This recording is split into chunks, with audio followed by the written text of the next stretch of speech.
Here we are for another episode of your Fitness Dad podcast. I've got Ben Adams from HYR STATE Coach, Dad extraordinaire, and some good stories to tell us in this episode. We're going to be talking about all things fitness, all things fun, all things about our mental health and getting you active, getting us active, and what keeps us going every day. So, Ben, over to you. Tell us a little bit about your, tell us a little bit about your background. Okay, yeah, so I am a former Royal Marines Commando. I spent 5.5 years in the Corps, so 10 seconds in the Corps a million years ago. Left in 2012. I did two tours of Afghanistan, which were a bit fiery, and that's, lots of stories there, but we'll maybe save those ones. So really, like, some of the things for me that you can help me with my podcast and how you can help me with my listeners is a lot of my guys that I'm looking at is like fresh dads, like who just come into fatherhood, maybe lost their love for fitness. Maybe the last time they did fitness was either at uni or whatever. They've been working their nuts off for the last 10 years. And now they've kind of reached that point where they've got this little person in their life and they're thinking, shit, like my whole diary is flipped upside down. And maybe my mental health suffering. Now I've got two choices. I can either choose drink a bit of beer, live for the weekend, constantly be like on the back foot with parenting, like, the missus has asked me to do this, that and the other, or I'm working all the time and I'm constantly paying for stuff. But how do you like turn up to be a super dad, like enjoy going to the park, How do you enjoy cooking for the family or looking after yourself? And then by the age of, fit at 40 again. How old are you, like, for example? 37. Yeah, so we're both getting closer to 40. Yeah. And we're probably, the funny thing about CrossFit is we're probably in some of the best shape. Well, I'm in the best shape of my life. You maybe not, you've obviously got a bit of army background, but so tell some of the dads at home, like, how do you battle with your fitness and being a dad just for you first, before your clients? For me, it's like, if I don't go to the gym's my church, right? So whether I'm training at CrossFit, whether I'm training outside, if I'm in the pool, whatever I'm doing, that for me is how I sort of center myself. If I'm not there, if I'm not in a good place for my family and for my son, if I don't have the right energy, then I'm not going to be able to perform as a partner, as a dad. If I'm not in a good headspace, I mean, some of the things that I've been and done, it carries with it some stresses that you just sort of you kind of drag around with you for the rest of your life. And you find it a lot with like service leavers and particularly people that have been in combat.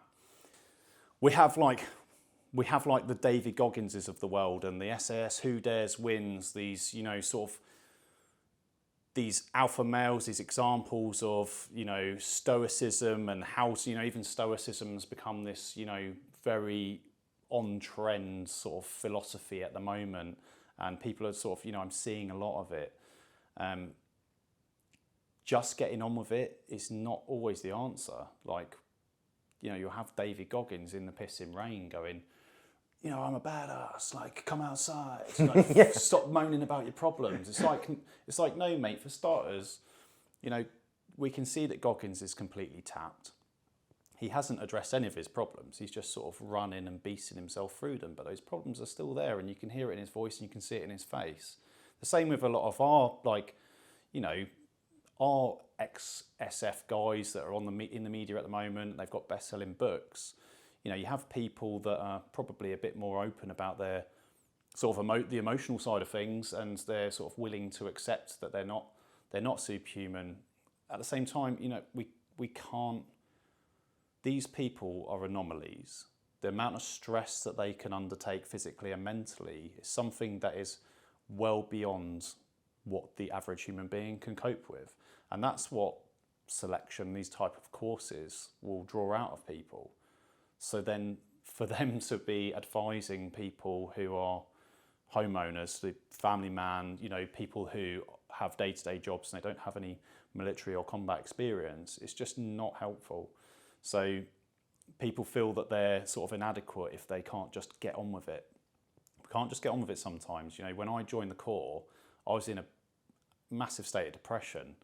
I was in a bad way, and I decided, right, I'm gonna join the Corps. I'm gonna just get on with it. But at the same time, I had to go through sort of a course of counselling, and that seeing the relevant professionals sort of helped me make the right decisions.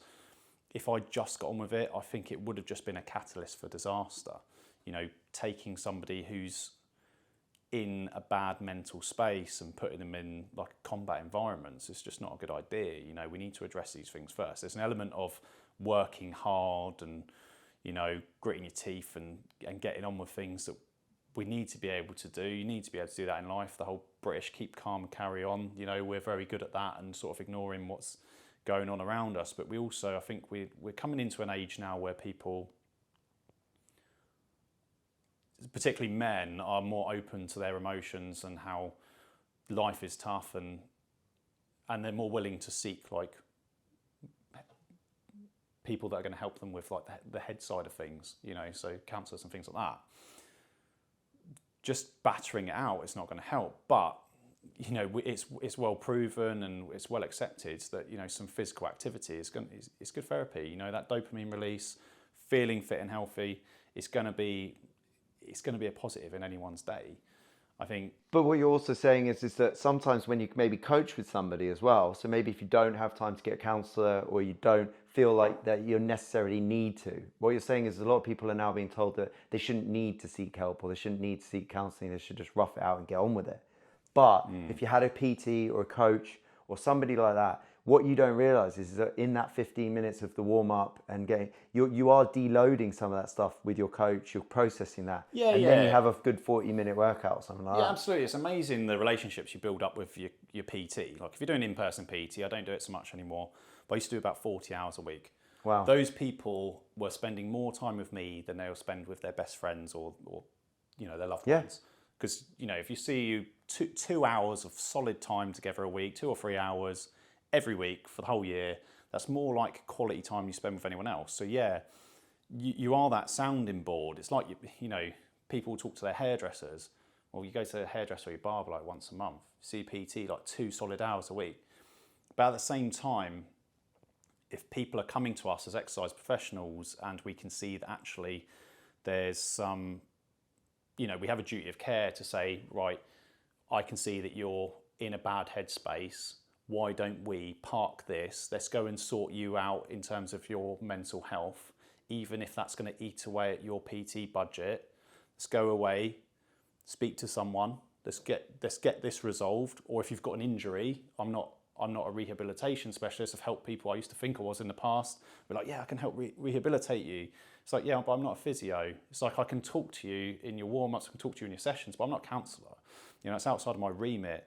So we do need to, you know, we're obviously going to befriend our clients. We're going to be able to help them to an extent with like exercise rehabilitation and injuries, but we need to recognise when it's not our remit. I think you're always going to get more respect from people if you say, look, you know, I've had people come back to me. I've had people go, you know, maybe going through a divorce or something like that, and they're in a real shit way, and they'll go away, have like the sort of spend that money on the counselling instead that I've sort of recommended. They've come back and gone, thank you so much for that, because now I feel like I'm in a good space to start. If someone's not in a good place to start physically or mentally, they're only going to get so much out of it. We need to make sure we're in just like the best place to start as well. And I think that level of honesty from the coach's side of things is just priceless. You know, it's sincere. You know, if we're sincere, like it's one of my like kind of golden rules of coaching is sincerity. And I think we see a lot of like sort of insincere information and behaviours while everyone's desperately clawing for business at the moment, particularly on social media. They're telling people what they want to hear? Telling people what they want to hear, telling people things that are just on trend. You know, they're passing off information that they've sort of heard 10 seconds ago from maybe another influencer and passing off as their own information like they've known it their whole lives. We need to have this just sincere duty of care for like the people that we're working with. If you're a big part of their life and you're a big, you know, this, for a lot of people, it's a big part of their budget. It's a big part of their monthly budget. We don't just want to be gym caddies. We don't want them to come to us. We're talking to them about the football or whatever you're into, and you're passing them the 10s and getting them to do 12. that's not coaching. This But is this a big is a difference. is this a bugbear for you? Because it seems like it's like we've scratched the surface on something which we Yeah, didn't even know we were going to talk about. For me, like, I think, a client said to me the other day, it's on my website actually, I put out a sort of a bit of a bio about myself, and my client was like, you've never been a PT, you've always been a coach. And I think that's a really important thing for everyone to try and strive for, is like, personal trainer is, to me, like, I call them gym caddies. We've all been one at the start of our career. I used to work in a Globo gym. I used to literally natter through sessions, pass you the 10s, and you're gonna ask you to do 12. Yeah, do 12 for them, mate. What number am I on? About 6 or something. You know what I mean? It's just fucking The good old days. I remember that. You're like, are you counting? Because that's good. Because I'm teaching you to concentrate. Yeah, and it's like it's no good. I think the barrier for entry into the fitness world is very, very low, but I don't think that's really the issue. I think people see it as an easy way to make some money, particularly if you'll just get people who have got a big following on social media, for instance. They don't even necessarily have to have fitness qualifications, and I'll call people out on it. They're like, I'm starting up this business, so I'm really pleased to announce that I'm going to be doing this. It's like, oh, wicked, mate. I didn't know that you had any qualifications. Which course did you do? Right. And of course, you don't even get a response. It's like, because you didn't do one. It should be illegal to operate within our industry without the relevant qualifications. You can't get insured. So you shouldn't just be able to rock up, and you couldn't do it in a lot of industries. And you do see that. And there are instances where you're potentially going to cause people harm, and it is a tricky one. Like, I think out there, a lot of people see, like, that's, for example, for me, it's more about the mindset. Like, I think it's really takes a bit of effort from a coach, as you said, not just to be a PT, not just to be a people pleaser, but to really give some hard truths occasionally. But you have to build that relationship with your clients or with people that you know. And that's why sometimes I like it when we talk on these podcasts, because if somebody can't afford PT or they're on the fence about it, they can watch some of the guests I've had on this podcast or other podcasts. They can start to hear how we function around fitness and how, it's bloody hard. Like, it ain't easy. I didn't just wake up one day and go, oh, I'm going to lose 15 kilos and go to the gym 5 times a week and look like an absolute idiot dying in the corner when other people are but it takes, as you said, it takes the right coaches to give you the right support at the right time, to give you some honest advice. Because if you go buy a 12-week program, and you don't understand it and you're not fully dedicated, all you are going to do is just drop 450 quid, 500 quid, and in 12 weeks, you're going to still be like, well, it didn't really work out, but that's because I had something else up or I got sick in the middle. It's like, but a real good coach would say right, it's not a 12-week plan, it's a year, or it's 6 months. And it's like, the trouble is, people are, it's ticket sales for the slow trainer are down, you know what I mean? I love that. It's hard to tell someone, right, this is going to take a long time, it's going to be difficult, we're going to have to do it every day, But it's going to change your life. You're going to get there at the end. Like, everyone's looking for that magic pill. Yeah. And, Clenbuterol, or what's the other one? I don't even know, mate. It's not something that I don't spend a lot of time. I spend a lot of time researching, but I don't spend a lot of time researching sort of PEDs, because it's not something I'd sort of condone or encourage. So people are looking for that magic pill. Like, they're looking for the magic pill, and it does exist, but it's called consistency. Like, it's not a antibiotic that you take a course of for a week. It's a multivitamin. You've got to take it every single day. You know what I mean? You've got to be consistent with it. And I think giving people... So say that again, sorry. So consistency is about taking it every day. So what would be your do a really quick, just tell me straight, what's your top tips for someone to get on that track, on that slow train? The top tip for someone to get on that slow train is to start with a why. You have to have a strong enough why. Like, if I don't know why I'm training, if I just think I want to... your why is all need versus want. So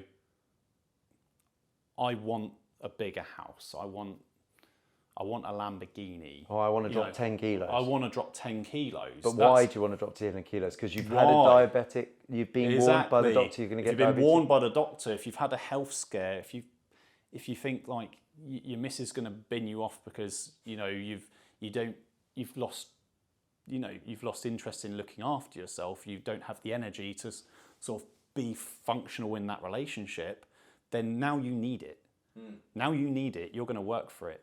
So you need to establish that why. And tell me about, say, for example, one of your clients, though, that you said, obviously don't speak specifically about them, but like you've said you've dealt with many different types of clients over the years. You've seen lots of different types of people. But say, for example, a divorced person, right?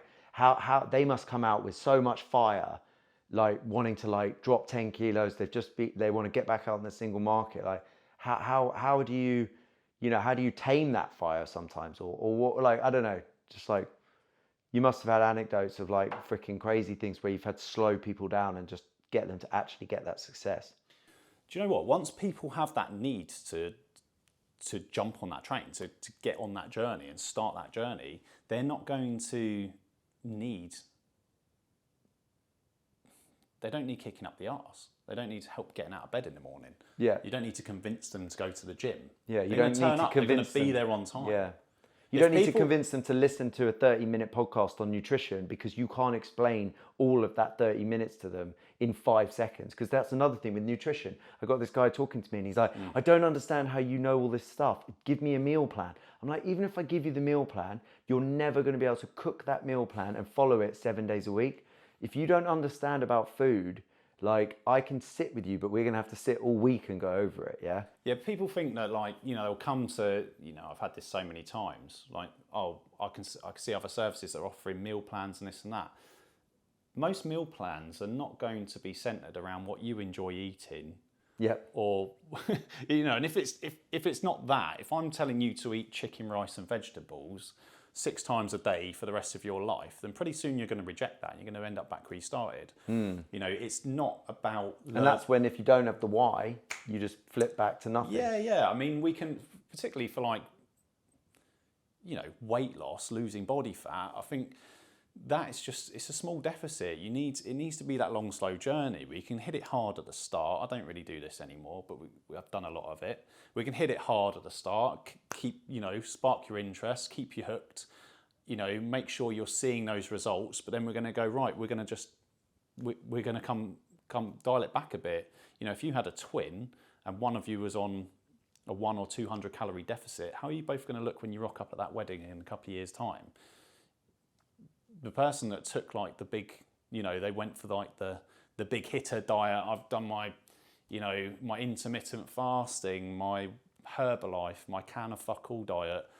I've gone on an extreme deficit, but then he's rejected it and he's ended up back where he started. You don't even end up back where you started. This is the thing. People go, oh, I did really well. I did this or that. I did Herbalife or some just ridiculous system. And they'll go, I lost all this weight and I end up back where I started. It's like, no, you didn't end up back where you started because you lost a pile of muscle mass on the way down, mate. So once you went from 80 kilos down to 70 kilos and came back up again, your body fat percentage is higher than it was when you were last at 80 kilos because you lost so much muscle mass on an extreme deficit. You are a higher percentage of body fat than you were last time you were at 80 kilos. And next time you go on some big ridiculous diet, the same thing's going to happen again. Right. You're just going to keep coming back to this start point because you can't sustain this extreme system. And every time you get back there, you're going to have a higher percentage body fat, but you're only looking at the scales. So you're going to look at the scales and go, I'm 80 kilos, I'm back where I started. It's like, no, you're not back where you started. You've got more body fat. Love it. No, I've never heard anyone describe it like that. That's brilliant. That's the way it is. The other one is people say to me, I've only lost this much. I've only lost this much weight. It's like, from when? Like from the start. Yeah, all right, you've only lost this much weight from the start, but you were on this upwards trajectory, mate. Like right. If you didn't start, if we can only assume that you would have carried on putting on weight. That's amazing, Ben. Right? I've never had that again. I've never had someone to describe that. You would have carried on putting on weight. You're on this upwards trajectory. So you can't compare yourself with the start point. You've got to compare yourselves with this alternate state. So if the line's going up like that, but you're going down like that, you're not measuring yourself with this baseline, you're measuring yourself against where you would have been if you didn't start. So for some people, that they might put in a lot of effort just to maintain their weight rather than go up, because it's so far removed from the lifestyle they've had for years and years and years, and they'll be frustrated going, I've only lost a kilo. It's like, no, mate, like you were putting on a kilo a month for the last year. Yeah. You know what I mean? You've changed your mindset. You've broken down those barriers. Like, where would you have been if you didn't start? Yeah. And the difference between then and now is where you're, like, the journey you've been on. It's just, we use these simple figures, these simple metrics. It's like, no, mate, you need to look at the bigger picture.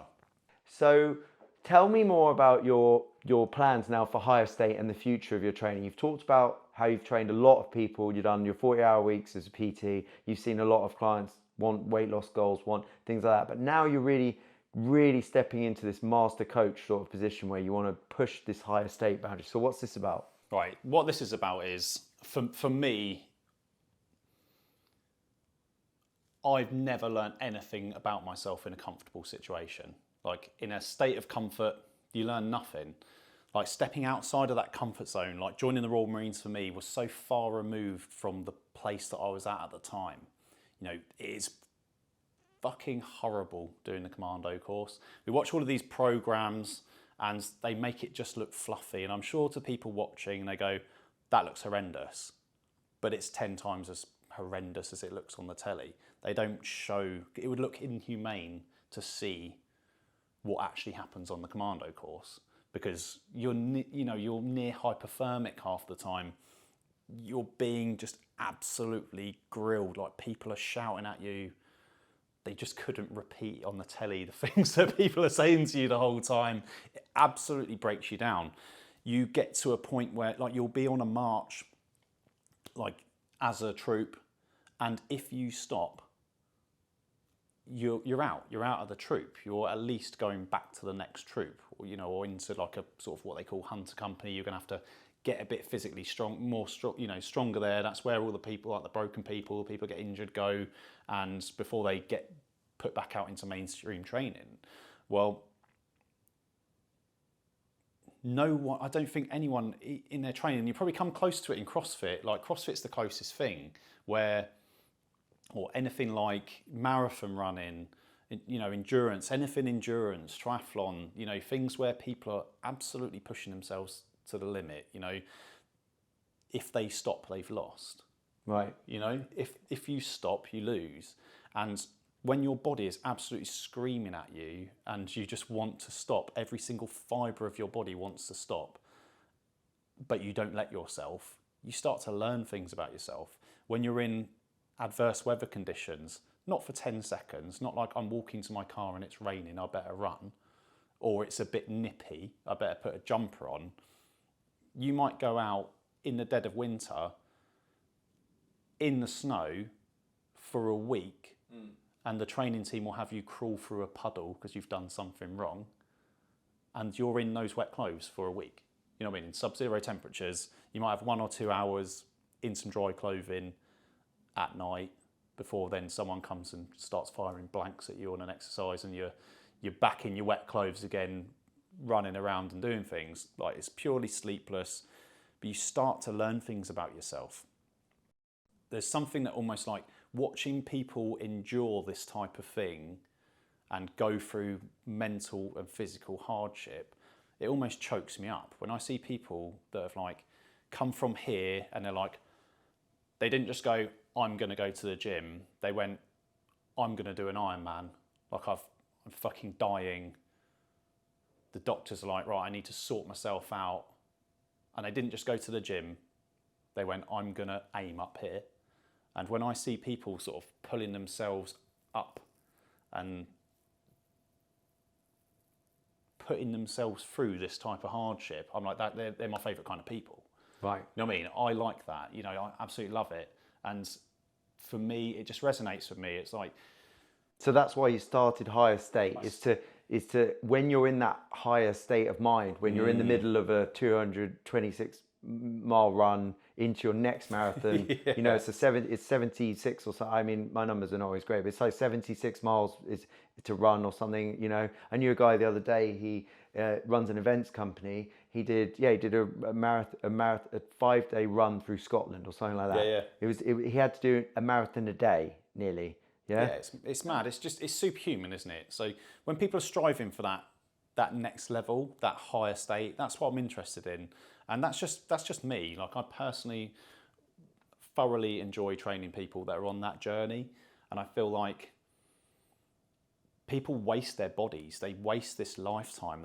You know, and I'm not saying you're wasting your life if you don't go out and do an Ironman, but I mean, what you're saying is that your body is physically strong enough to put you through. Yeah, it's your mind that gives up. A lot of people say it's your mind that gives up in the middle of an Ironman, not your body. But so many people are just, you know, they go to a job that they don't enjoy. They're in a relationship they're not really that into. They come home and they watch telly. Yeah. And what a fucking waste of a human life. Like, I think that's an absolute insult to people that are struggling in life or have like terminal illness or something like that. You know, I feel like as human beings, we need to be making the most of our minds and our bodies and the life that we have. And I feel like it's an absolute shame that some people are given like, you know, months or years to live. Right. And they want to do all of these things and achieve all these things, and then you've got people that are just wasting their life. You know, I think it's almost unfair. It's like, I want to help the people that really, really want to help themselves. They know what they want to do. They have a clear goal. I loved it. You know, I've loved for years helping lots and lots of people. I've helped a lot of people, and we've done a lot of general fitness and lots of weight loss. But for me now, it's like, right, I've done that. I've helped as many people as I possibly could in that area, and now I want to sort of focus on the things that I thoroughly enjoy, and watching people. And this doesn't mean you don't have to be this like elite athlete to start training with HYR STATE. I've got a female client, for instance, who she wants to run in her lifetime. She wants to run an ultra marathon. So we're like, right, we're going to run a half, then we're going to run a marathon, then we're going to do a 50k, and then next year she's got them all booked in. Next year we're doing 100k. Amazing. Yeah? That to me is just pure commitment. It's like, right, I want to achieve this thing and be just immensely proud of myself. I find these people, like, once you've done these things, you just got this immense pride, and it's becoming less impressive. Like the marathon, everyone's done a marathon. It seems like everyone's done an Ironman now. It's like, you know what I mean? Like, marathon used to be really impressive. I still think it's really impressive because marathons are fucking hard. Like, when you run a marathon, it's hard. But everyone's kind of doing them now, and it's like, so then it's like, right, now people are doing Ironman, people are doing double Ironman, people are doing these crazy things. Ultras, yeah. Ultras, it doesn't matter what it is. So long as to you, it's like almost unfathomable, but you want to see whether you're capable of doing it. I think that just takes a special kind of mindset. That's what you get in the Royal Marines. When I joined up to the Royal Marines, like years ago, it used to be 99.9% need not apply. That was like, come and have a go if you think you're hard enough. It's not so much like that now. It's like, come on, we'll sort of take care of you.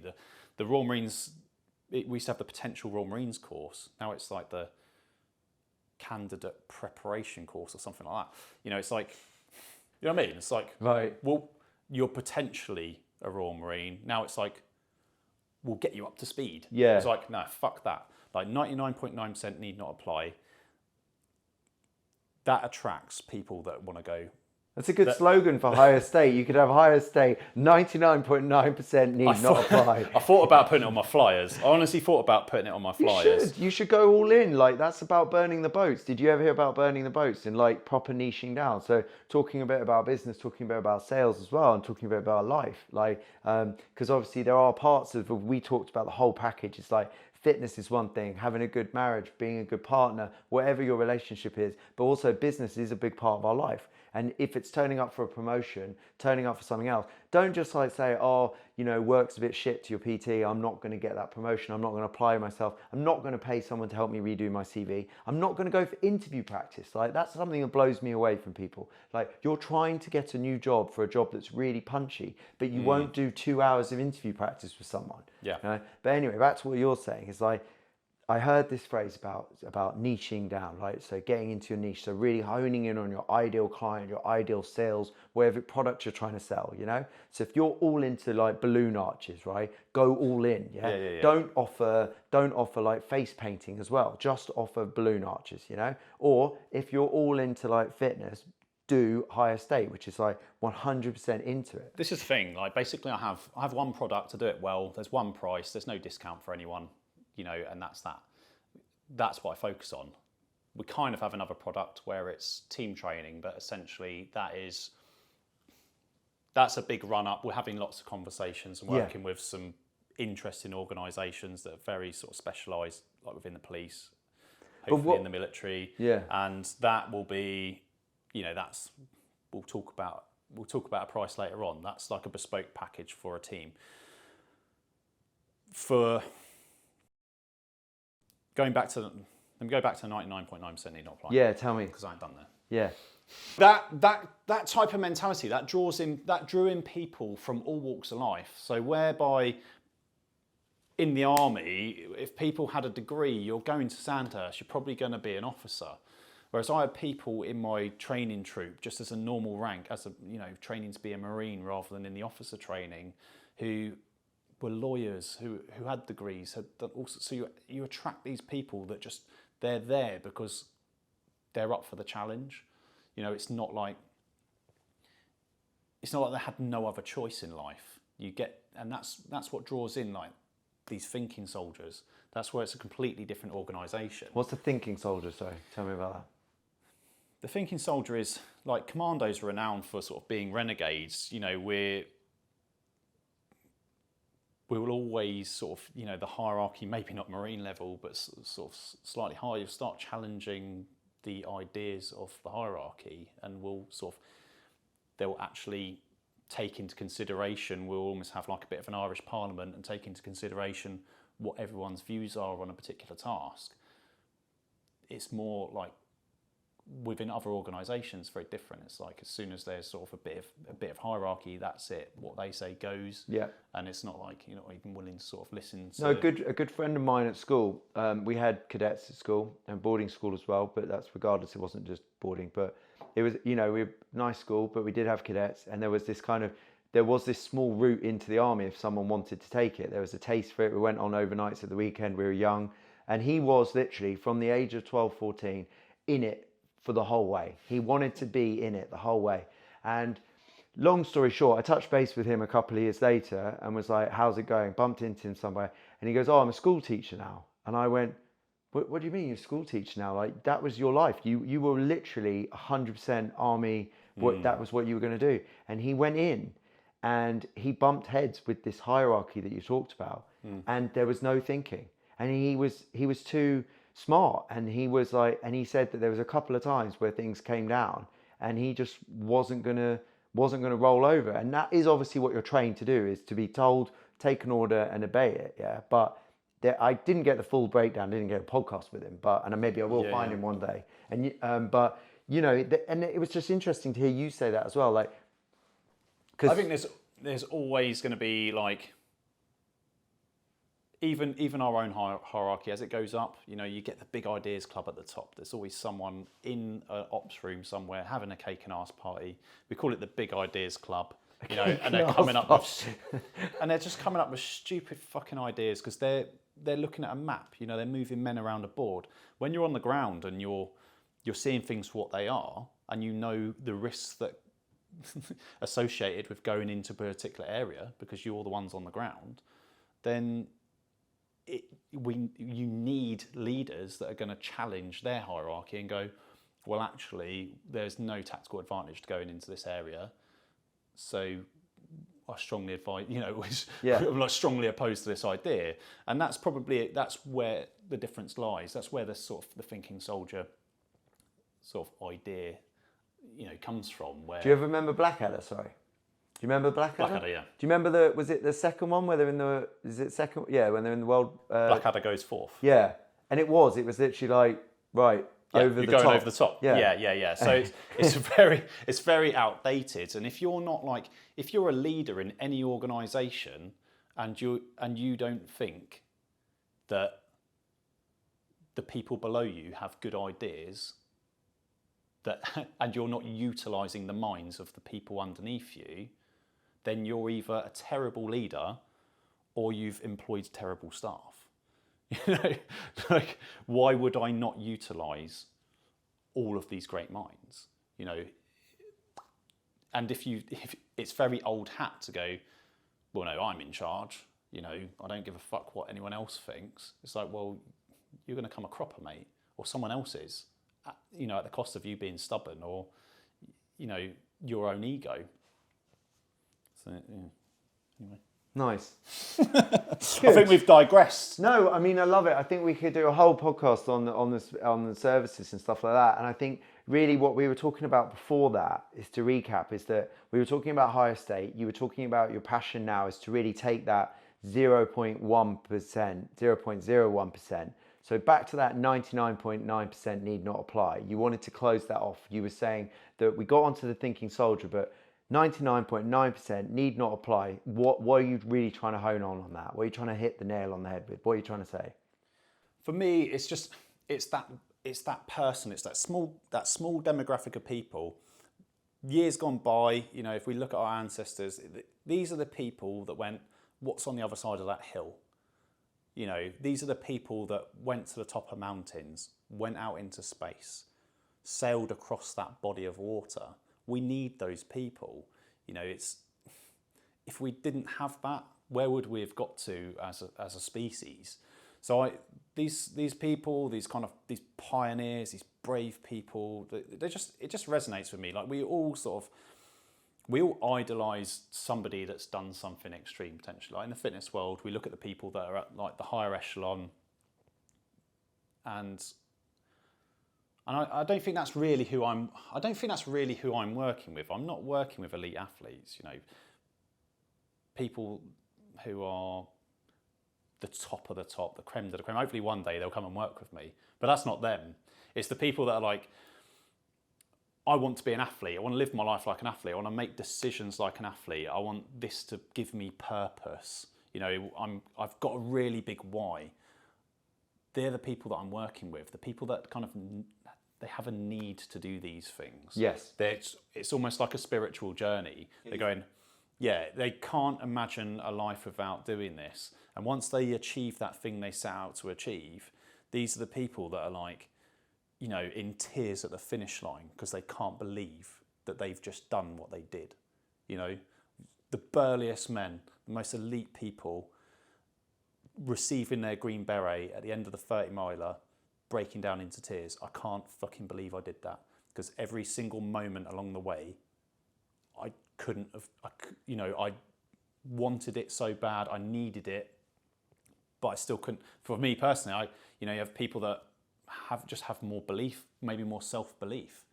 I came into that in a state of despair. I was kind of mentally fucked, and until somebody handed me my green beret, I did not think I would pass. Right. I did not think I would So pass. just rewind that story a little bit for me, and also put it into like potentially people that might want to use HYR STATE. So I don't fully understand the road into the military, but what you're saying is that there's different. Obviously, this is quite basic, but there's different levels of the military for anyone who wants to join.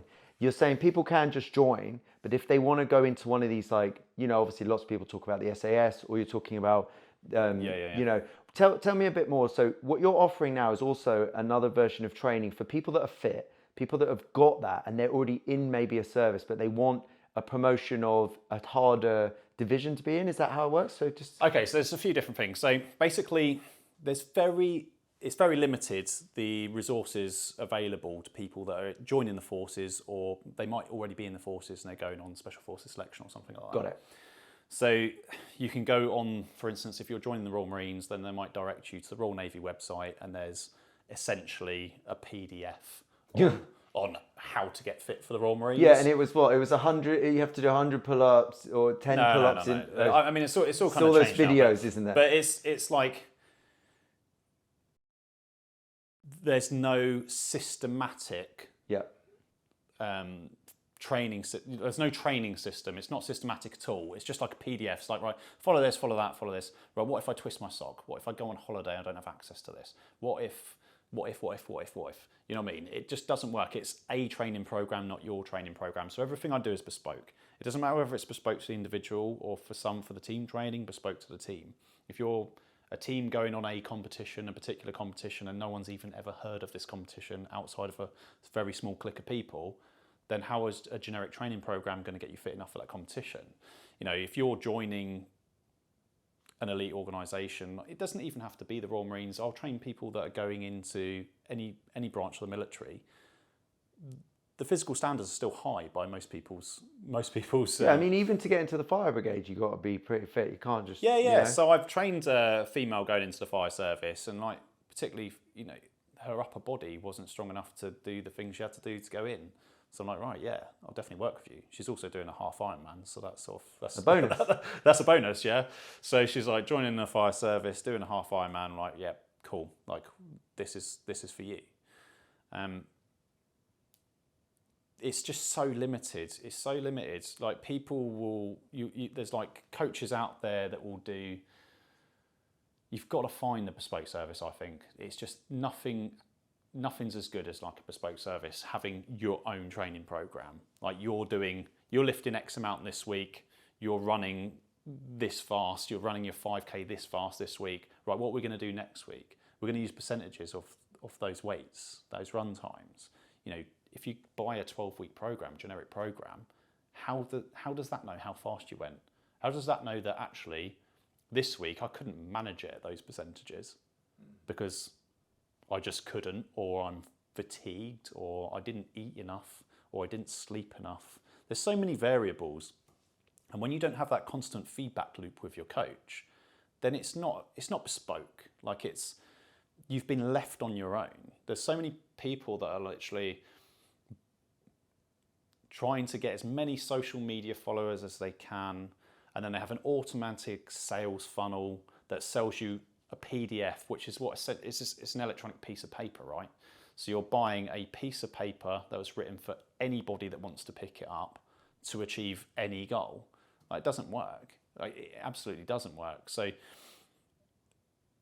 if you want to be, you know, if you want to achieve a certain thing, then I think a tailored approach is always going to be better. And whether that's working with an in-person personal trainer or doing some bespoke coaching, regardless, it needs to be bespoke. You know, you can download generic for free, and it will only last so long. It's, you know, people are going to get bored of it, or they're going to plateau, and because there's no feedback loop, how do you get over it? How do you get over a plateau if you've got no one to tell, I've hit a plateau? I can't do this. It's like, well, there's no one to even speak to because there's X amount of thousands of people going through their website, buying this £20 thing. So there's just no sort of duty of care there. I find it very frustrating personally because I'm in direct competition with these like big profiles, and I think it's hard to explain to people that spending £20 a month on a PDF is probably not going to get you where you want to get to. Right. We're talking a little bit about influencers, talking a bit about online. So you went to the mecca of influencers. You ended up packing down your house and your family and moving to Bali. Moved to Bali. So tell all those people that might be working in a finance job or thinking of jumping into fitness, what on earth happened with a small story, a slice of this dream life of living on the beach? Yeah. Basically, yeah, it's a touchy subject for me. We sold everything that we owned with like toaster, kettle, the whole everything, mate. Everything. Yeah. Bar, we had a box each of our own possessions, like the things that really mattered to us. We put them in a box, we minimalised everything, sold everything, and moved to Bali, and we were back within a month. So basically we thought the grass was greener. We sort of went out there. I'd never actually been to Bali. You did quite well. You had a successful offering online, so you were helping people. had a successful online business. You ran your missus, so it was a power couple. Yeah, me and the missus. She's a nutritionist, a proper one, and we went to Bali, and with our 4-year-old. Yeah. Within the month, we had thousands of pounds ripped off our card. Oh no. Everyone got ill. So like day 2, my little boy was literally like white as a sheet. Oh shit. Really fucking ill. We were like, how do we get help? At that point, we didn't even have like a local phone number. Couldn't call an ambulance. The neighbours had to help us. And then straight away you're like, oh my God, like the healthcare is absolutely dog shit out here. You know, you're going to get people turning up and just scratching their head and pointing at you. And then dealing with the theft on our card. Right. Then you had to, speak to like the local police. Then they extort money out of you, like, oh, you have to get this piece of paper so you can go through your insurance or through your bank. You have to pay. It's like, oh yeah, do I get a receipt with this payment? Yeah. Oh no receipt. It's like, yeah, of course not, mate, because you're fleecing me. It's corrupt, man. And I think I fell off a motorbike. Oh yeah? How did that happen? What, a scooter? It happened, mate, because they let people who can't ride motorbikes hire motorbikes in Bali. Like, I literally got a WhatsApp number for somebody who rents out motorbikes. He turned up, he's like, you know how to ride a motorbike? I'm like, yeah, mate, don't worry, John, I'll be fine. Yeah. You know what I mean? Literally straight down the road and fucking really run over this old lady. She literally had to like dive over the motorbike. I was like, I had like the whole village like screaming at me. I had to just grab some geezer. I was like, mate, look, I gathered his English was all right. I was like, mate, you need to help me deal with this situation. Yeah. And luckily she was sort of unscathed, but I could have really hurt her. Could have ended up in a lot of trouble. You see people literally blatting it around Bali in their bikinis. And it's like, if you come off, they're going to be taking skin from your arse to rebuild your face. Right. You know what I mean? Just so you can look cool. Yeah. Don't fucking do it. Like, just don't do it. Before we went out there, like, you can't get anywhere without being on a moped because the traffic is horrific. Right. I don't know why everyone's not on push bikes because the air, like the pollution, is phenomenal. It just that's smells. Probably why they're not cycling, because you just suck it down your lungs. When Yeah, but if everyone was cycling, I mean, it's not that see. big. You can get around. But you're literally in these traffic jams the whole time. And if you don't have a moped, you're like following the locals up onto the pavements. Just literally a line of mopeds with people with fucking selfie sticks. And it's like, what? There's so many people. Oh, mate, you can't move for people with selfie sticks. And every Instagrammable spot is like, in between those pretty coffee shops, there's loads of like lovely places, but they're all set up to be like mega Instagrammable. Right. In between them, you've just got like a street with like a ditch down the side that's just full of just honking just shit. I don't know how they make it so disgusting, but it's fucking disgusting. Like the beach is covered in crap. Like, I fucking hate Bali. And that is a perfect tagline. I fucking hate Bali. And like every person you speak to, it's like, it's all about, everyone you speak to is like, oh, what do you do? Oh, I'm a social media marketer, I'm an influencer. It's like, fuck off. Like, it's not even a real job, man. Like, everyone's a social media marketer, and it's like, come on, man. Like, someone must be doing something interesting. Like, you're in an interesting place, but you ain't interesting. You're just doing the same as everyone else.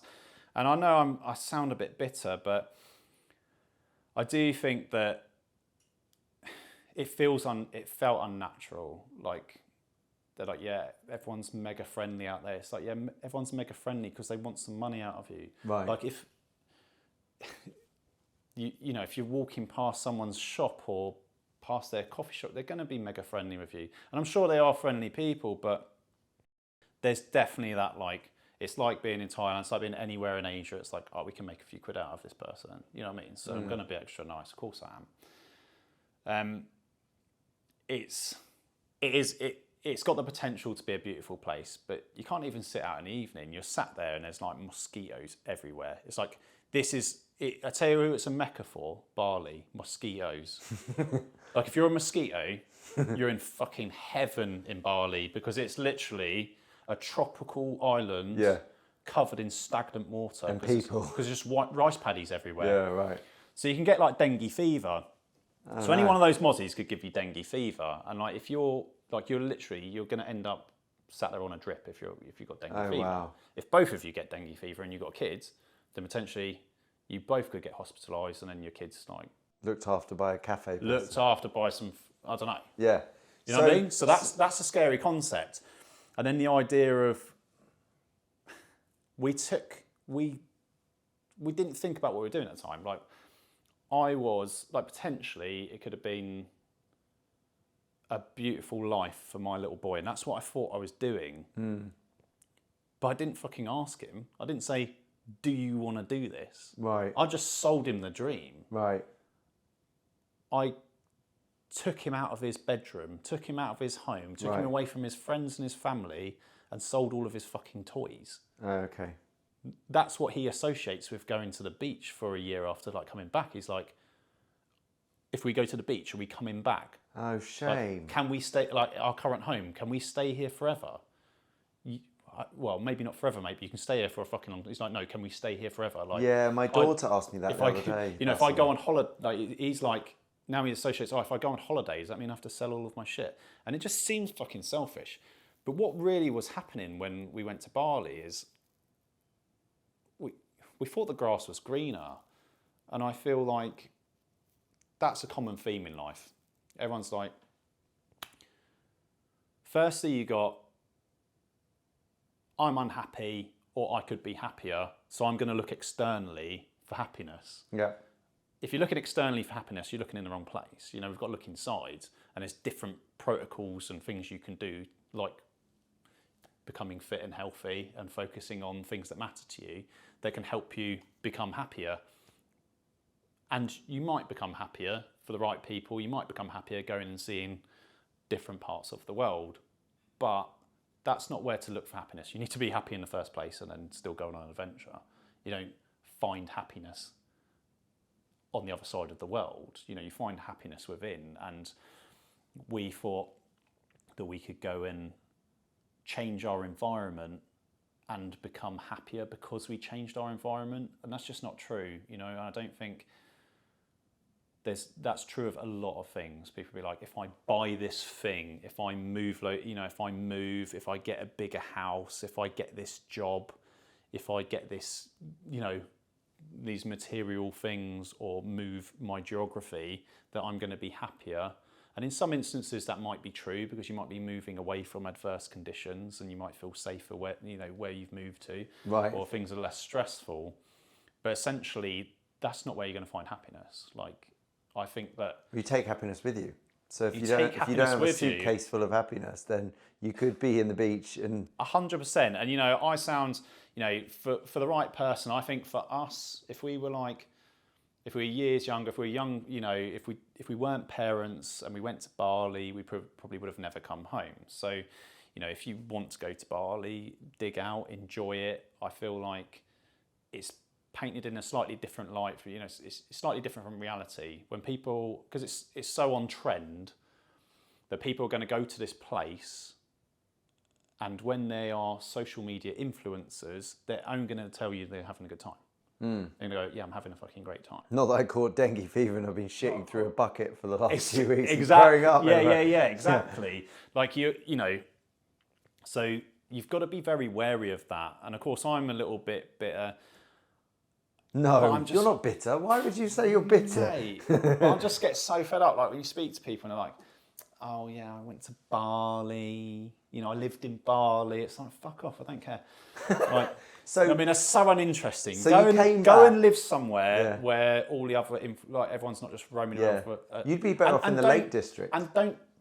The thing is as well, I feel like people do it because it's going to boost their rankings almost. It's like, I went to this trendy place because it's on trend, and people are going to go, oh, look, so-and-so's in Bali. They're at this bar. They're at Wanderlust CrossFit. Tell a shit thing about doing CrossFit in Bali. Oh, please.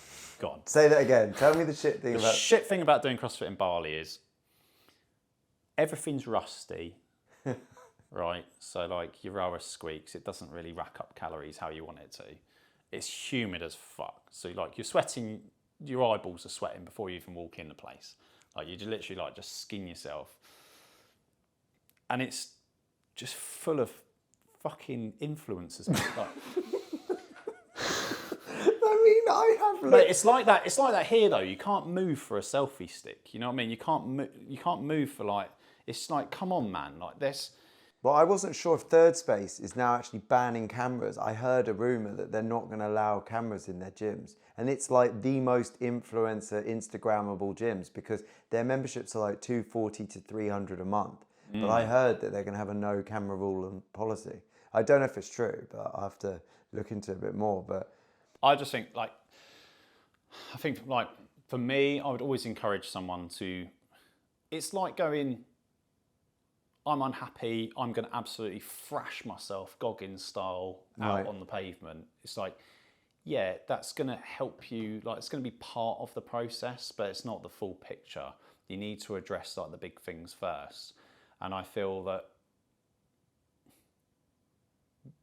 sometimes you do have to try these things out though. You know, sometimes if we didn't go and do that, we would always felt like the grass was greener. Yeah, and it's amazing. Even coming back, like... How long have you been back now? 6 months, a year? Like a year. A year already. And it almost, it felt like we'd failed at something. It's like I failed at something. Like I told everyone, we said goodbye to people. People are like crying their eyes out because they're saying goodbye to Watson. Yeah. They're saying goodbye to their grandchild and their friend and this and that. Yeah. For a long time. Like you're not just nipping over to Bali. No, it's like a 16, 19-hour flight, isn't it? Yeah, exactly. It's like 18 hours to get there and you're saying goodbye to everyone, and then before you know it, you're on your way back and like living at my dad's house because we've got nowhere to live and no car, no jobs, no anything. Sure. And but on a positive, so it sounds like I went on a little journey to a nice place that looks really pretty on everyone's Instagram accounts, and then it didn't work out, so you came home. We sold everything we owned to go to what we thought was going to be like heaven on earth. Right. And, it didn't work out. It was so irresponsible. Like, it was so irresponsible. And it's taken a long time to actually, like, bounce back from it. So it's kind of a touchy subject. It's the sort of thing, like, But do you not also now look, so we were also talking about people in a difficult situation. They're looking for external things. They're looking for a new car, a new house, even an Apple Watch, or like, I need to get the iPhone 15. It's like, you've got the 13 Pro. Like, what do you need that new phone for, right? But then when you do something like you just talked about, you rip your whole world upside down. And yeah, you've got a little person in your world as well. So they look at the world differently to us, and then they remind us in the most random sentences. They bring us all the way back to her. And now, surely, a year later, if I was to give you some coaching or like maybe ask you as a dad, do you not like also look at some things you took for granted and go, you know what, this little school that he goes to is freaking amazing. This healthcare, like, you know what, I wait 3 hours for the A&E. That ain't bad. Mate, we live in, as far as I can tell, the best country in the world. Yeah. I can't imagine. I mean, I've been to, do you know, awesome place? Yeah. Switzerland. Yeah. Switzerland's wicked, mate. Yeah. Because it's like, it's clean, everyone's friendly, it's beautiful, it feels safe. Right. There's like, you know what I mean? It's just, everyone's not trying to fleece you the whole time. Right. You ain't going to get dengue fever. Yeah, okay. And it's like, it's just it seems to be full of more real people. Right. But you do like travelling, though. That's wicked. Yeah, I love travelling. I've been all over the place. And, people think that they've travelled because they've been to some fucking fancy villa somewhere. It's like, mate, try sleeping on a fucking mud hut floor for 6 months. Right. Like checking your boots for scorpions every day. Yeah. And fighting the Taliban every afternoon. That's fucking travelling, mate. Right. You know what I mean? That is travelling. Don't try and like fucking outdo me because you've been to Bali. Like, that's fucking travelling, mate. Like, spend 90 days on a oil tanker trying to stop fucking pirates taking the thing over. What? Like, that's Tell travelling, me mate. about that just briefly. Like they make Oh, you. mate, this is like so when I tell these things, so when I tell these stories, like I imagine that there's another Royal Marine in the room going, "Oh, this is fucking boring." Like, you know, Yeah. and I forget that it's actually interesting to other people. But no, there was a mass exodus from the Royal Marines at the time. If anyone's ever seen Captain Phillips about like with Tom Hanks about the hijacking of the Maersk Alabama. We were essentially going out and doing that. So there was mass exodus from the Royal Marines. There's loads of private security companies. They set up overnight and we're just going out as armed teams on board these vessels and helping them get through the high-risk area in the Indian Ocean safely because there was a massive Somali piracy threat. You know, I've been to all of the shitholes. I've been to Yemen. That's a shithole. Djibouti, Eritrea, Sudan, Mozambique. Right. So Mauritius, sorry, like, but when you're with all of back it. to the boat, right? So obviously, because I keep thinking when you say a commando that you're in the army, but you're actually in the Navy, yeah, Royal Marines, and they put you on a boat just to protect it. So you have to live on this boat. No. So when I was in the Marines, Yeah. it was all about Afghan.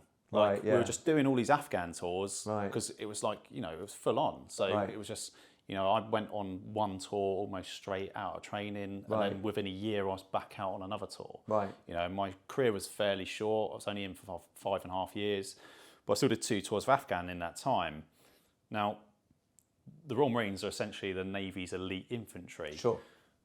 That was not much of a naval role. Of course, we were just frontline in Afghanistan, like In a desert. out in the desert, Where there's no water. But at the same time, we're elite soldiers, and we're like fucking good at doing the business, right? So we're obvious people to stick out, you know, where all the action's happening. When I left the Marines, I went in to work for a private security company doing anti-piracy, and I spent 18 months out of the next 2 years at sea in the Indian Ocean, helping protect these vessels from pirates. Lots of lads were doing it. I think there's one company had 900 ex-Royal Marines on their books. So my brain says to me that could be a bit more glamorous because it's private. So you maybe had a flat screen TV, you had a PlayStation, you got your own room. You got your own room. We were lucky. We worked for, like, the company I worked with.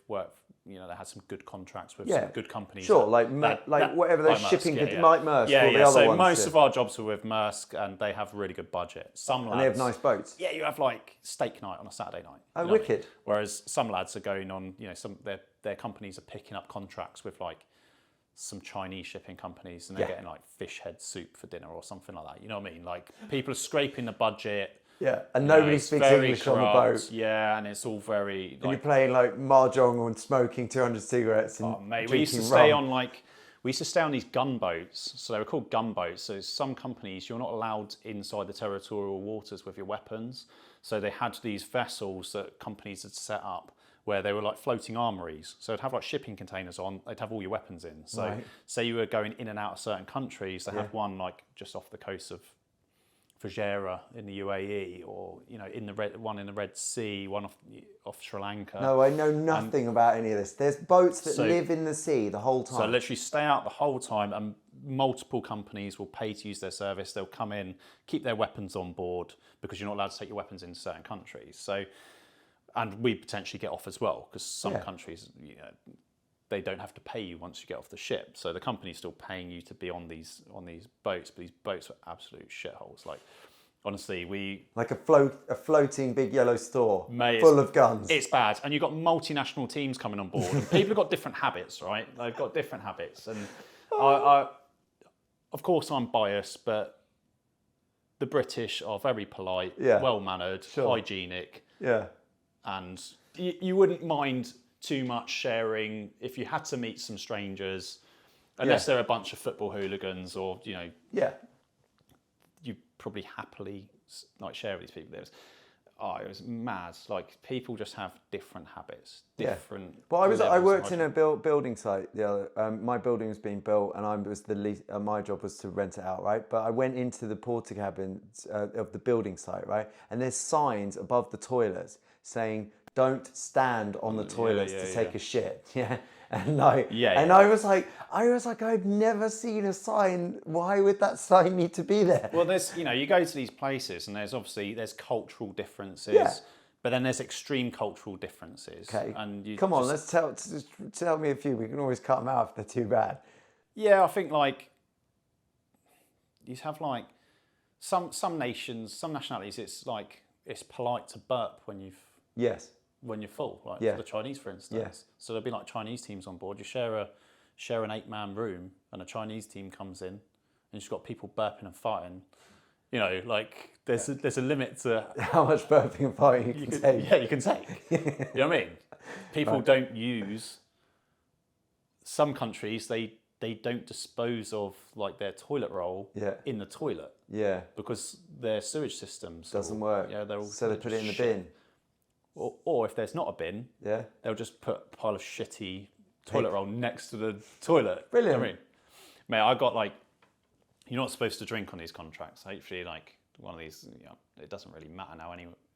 I'm not going to sort of go back into it. But, sorry, you're not meant to drink when you're sitting on a boat for 18 months because you've got a live firearm. Yeah, exactly. Yeah, but come on, there must be bottles of Jack Daniels floating around. And we managed to get hold of some whiskey on one of these gunboats. So we're off the actual vessel we're working on that we've got the contract on for quite a while, and we're on this gunboat. And this is by far, I've had some bad hangovers. I don't drink at all now. Yeah. I don't drink at all. I've stopped. Me neither. I don't drink at all. So I don't drink. This is by far the worst hangover I ever had in my life. So you've got these, envisage these toilets, right? Imagine kind of, train spotting the worst fucking toilet you've ever seen. Brilliant. But piles of shitty toilet roll next to it. And to flush it, there's a big rusty oil drum full of seawater. Yep. And you use this honking bucket, like this horrible looking bucket, to pour water down. And I just swore, I was like, I'm never touching that bucket. I am not touching that bucket. Because their hands aren't clean to touch the bucket. Yeah, I'm like, that bucket is just gopping. I'm not touching that bucket. Anyway, we managed to speak to like this agent who was in and out of the country on the pilot boat, and he was selling whiskey. So we're like, all right, we'll have a bit of whiskey, right? But of course, right, we knew we were going to be there on there for like sort of 3 days or something like that. One night we bought a bottle of whiskey, we shared it amongst the team. Yeah, quite tame. Yeah, First quite night. tame. You're like, oh, this tastes good. Yeah, so imagine a little bit tipsy, so you shared like a big bottle of whiskey, but manageable. Yeah. So then we're like, all right, that was quite good fun. Yeah. That helped pass the time, playing a game of cards, whatnot. So we'll buy a bottle for kind of each night off this agent. Yeah, okay. And we'll have one per night. Yeah. Of course, now you've got 4 bottles of whiskey. So what do you do? Have a fucking party, right? Worst hangover I've ever had, is like neat whiskey. Like the food on there, we were only eating what we were so the only protein we were getting noodles and things like packet noodles, these flatbreads that come in packets. Yeah. But people are just like skimming the budget, so they'll put the money in their pocket and then feed you nothing. So the only food we were getting were like these Dorado that we were hand lining. That was the only. No, I haven't. Sorry, both things you just said didn't make any sense. Oh, you were hand catching fish. Catching fish, right? Dorado. Yeah. There was like a Polish guy on board. He had like a little telescopic rod. And he was catching these like little fish. We're using that as live bait, and we're catching these Dorado, and they were like this big. The next thing you know, you're like handing it to the little deckhand, and he's there with like a bit of batten with about 1 million rusty nails poking out the other side. Scaling this thing, you're like, all right, yeah, great, this thing's dinner then. It's actually good eating, but you're like, that shouldn't be the case. What were the like, herbs supposed and to be spices? proper, Did you have just salt or nothing? You have like anything? You have just like somebody had chili sauce? Oh, mate, you're in like the Middle East. There's always some chili. Oh, okay, fine. You can always like shush things up. Yeah, give it a little bit. What's of that? Spice. That's stuff. Yeah, you can always Razel do that. Razel Hanout, yeah. Yeah, so you can always like shush things up, but yeah, we went in. We flew in once, and we're in a 4-man team. There's one guy, he was like brand new, and we went into this hotel room, and the money was all right. We were like ordering room service, things like that. One of the guys, he came off the ship. The whole team got off, but he wasn't allowed off because in country, in like Dubai or something, someone had stolen his passport details and like to use to make a visa or Yeah. something like that. Anyway, Sure. they like used his details. Done in rotten. Done Yeah. in rotten. So we had to stay out on this boat. It wasn't allowed inside territorial waters. So we had to stay out on this boat. We could just about get phone signal. I don't know how it got that far, but you could just about get phone signal. And there was nowhere for him to stay because it was like just so full up. So they gave him a bit of cardboard to sleep on underneath like a stairwell outside, like, you know, on one of the decks. And there was no food either. They gave him a boiled egg a day, and he was there for like 3 or 4 days. Oh my God. And we had room service. We were ordering like 2 cheeseburgers each and just sending him pictures of these cheeseburgers. Oh, shame. Yeah. So what happened to him? He lost like 4 kilos. Yeah. So he had a fun time. So tell me, and then the hangover. So you had 4 bottles of whiskey. Oh mate, yeah. Sorry, I massively digressed. So Just make sure I'm going to get this on camera. Yeah. So you had 4 bottles of whiskey. mate, I was sick as a dog. This boat was rolling around like crazy. You know, so imagine you've got this. You're in like 30 plus degrees Celsius, like at least. You know, there's nothing. Even at night, it's probably not cooler than that. And then you've got like just fucking sick as a dog, mate. You know, like that worst hangover you've ever had. And then that bucket that I swore that I'd never touch. You're hugging the thing the next day, like literally like hugging it, like this disgusting bucket that has never ever been cleaned, like it never. And it's your best friend. And it's your best friend. No, that's a bad place to be. Like I felt like I wanted to die. Like it was absolutely. You're going to love horrific. this. Jason is going to do you. So Jason, the guy who edits this, is going to love that story. He's going to have to put the two, cut out the middle bit, put the two together. But let's hope we can get a nice, interesting picture of a guy in a bucket just being best friends. Or maybe even like a little video of a guy running down the road with a bucket in like animation. Oh mate, yeah, it's just it's bad. Like it's bad. So you've seen a lot of mad stuff, right? And then you were to finish off the Bali sector, and now you're back now. You've got a big, you know, I've met you through CrossFit. We both have a big love for CrossFit. And so just finishing off our wonderful, strange and exciting adventures of podcasting, like, just a bit about CrossFit. So like, yeah, what, you know, or anything else that's buzzing on your mind, that things you've obviously like, you're super buzzing for the end of this year. You've got HYR STATE going, you know, you're putting yourself out there a lot, but we met doing CrossFit. You are a coach. I find you've got a great ability to like tell funny anecdotes. You're a great coach. You always keep people involved. You're full of energy. You wear a bandana as well, which I don't think I've seen anyone wear. I don't think people will get that from this podcast. I feel like I've been a little bit sort of shouty at a few things. Don't worry, but when you've got a chance to have a voice, then I suppose you can sort of. We can always do it again as well. Like we're not far from each other, and also like we'll do it again, it takes time to get to know that. But you remember a lot of these things. People nowadays, you know, they do feed off clickbait and they feed off small bits of buzzing information. Right. You know, so CrossFit and like, so again, just give me like a rough thing. If you're a busy dad, you are a busy dad. You know, how do you switch up those beers for training? How do you switch up that not showing up for being the best you can be?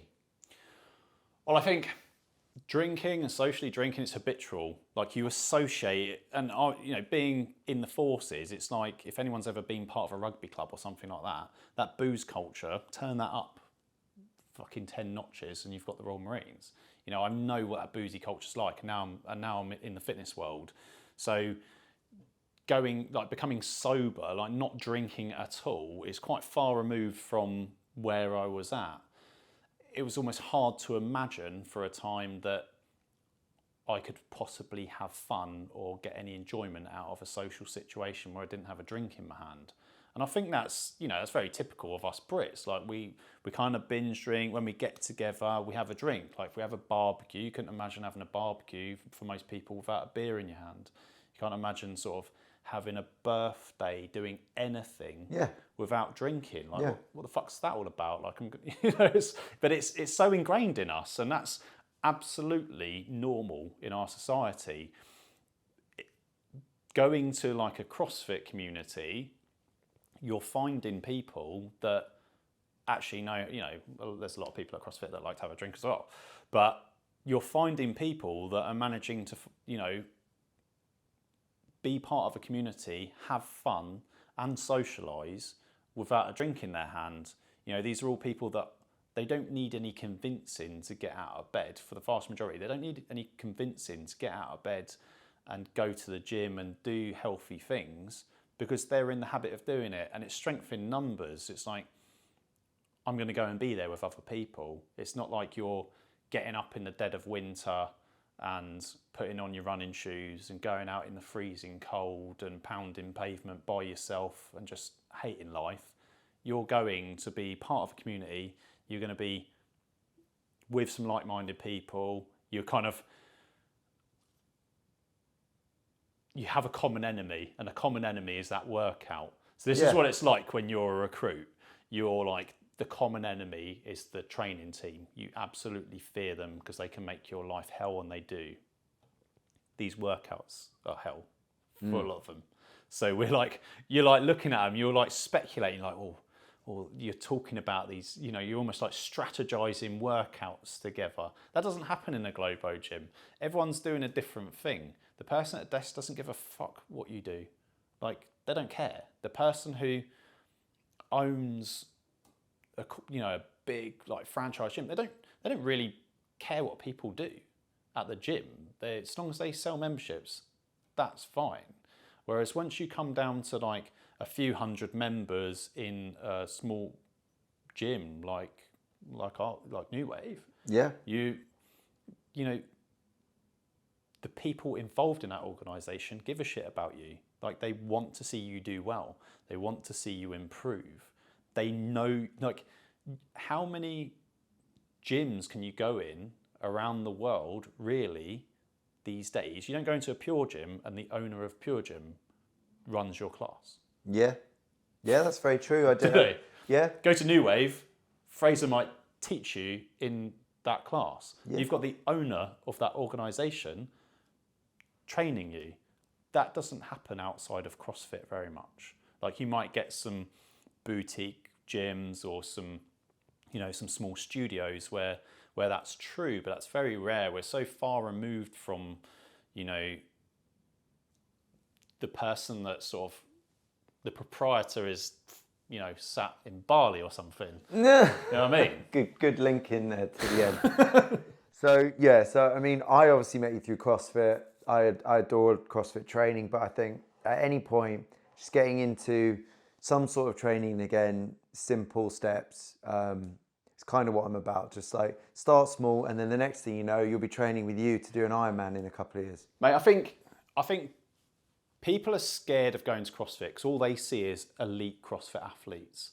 That's all. You see the best of the best, don't you? When you go online, you see the best of the best. There's no one. But then you watch an elite CrossFit competition on the telly. What happens on the adverts?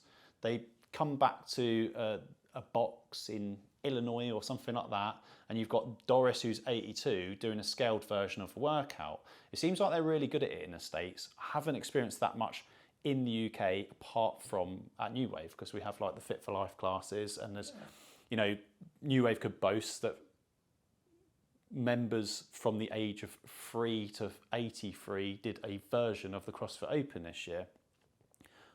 I really like CrossFit. I think it's a great place for people to start because somebody's actually going to teach you to move. Someone's going to take care of you and show you. You're going to do a fundamentals. You're going to learn how to move a barbell, how to move your body. If you buy a gym membership, you go in, what are you going to do? Unless you get PT, which is fine.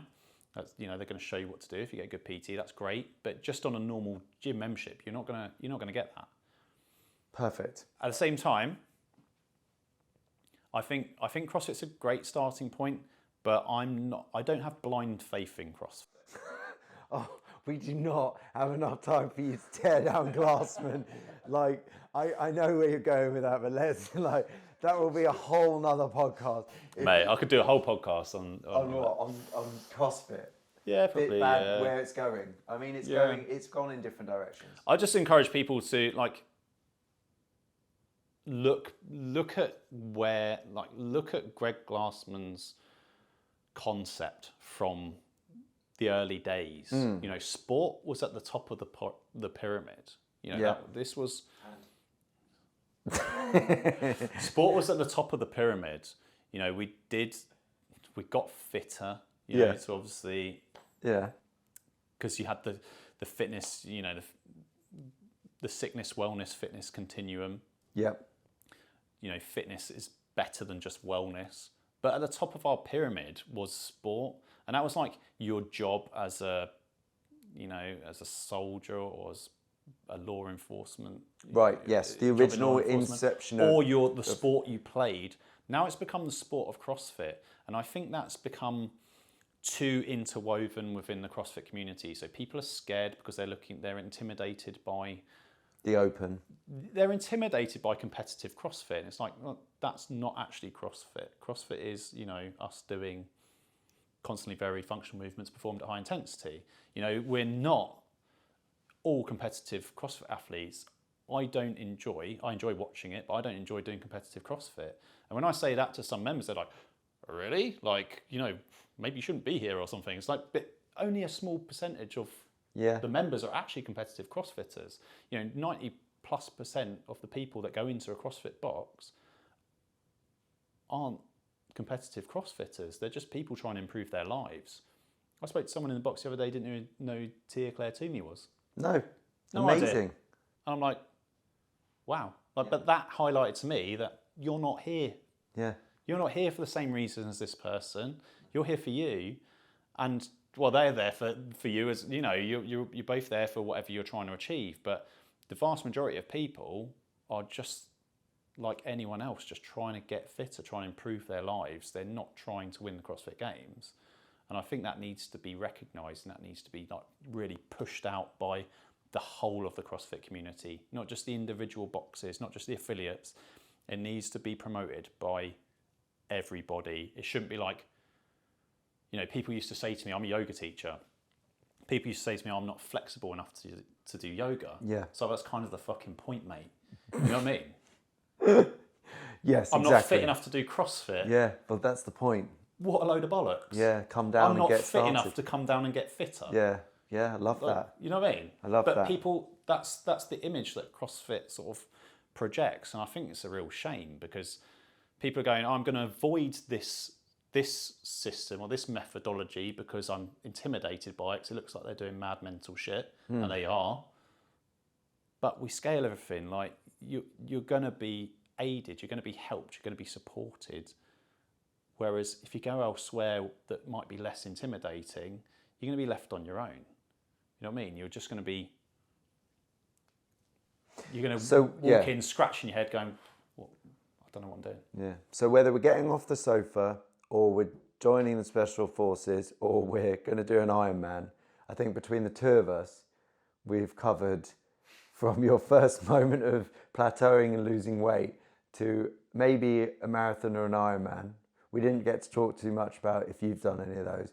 We talked about your service and we talked a little bit about picking up your family and moving to the other side of the world. I think we've covered a lot of good stuff for people to listen to at home today. Yeah. And I think generally, if you want to get in touch with me, you obviously know how to get in touch with me because I'm going to be on you all the time. But do message me if you want to chat. I am looking for some future podcast guests in the future, whether either of these cameras are on anymore, who knows. And then obviously getting hold of yourself. So Coach Ben, HYR STATE, you are obviously online on LinkedIn. And if you know anyone in the corporate or Special Forces world that want to get onto your program, go check it out, no? Yeah, I think obviously not limited to Special Forces at all. I think anyone that's trying to join the armed forces, any law enforcement, the fire service, anyone that is doing anything that is just 99.9% pushing themselves. that 99.9% need not apply for. Yeah. Then come and have a chat. Brilliant. Good. Right. Work it.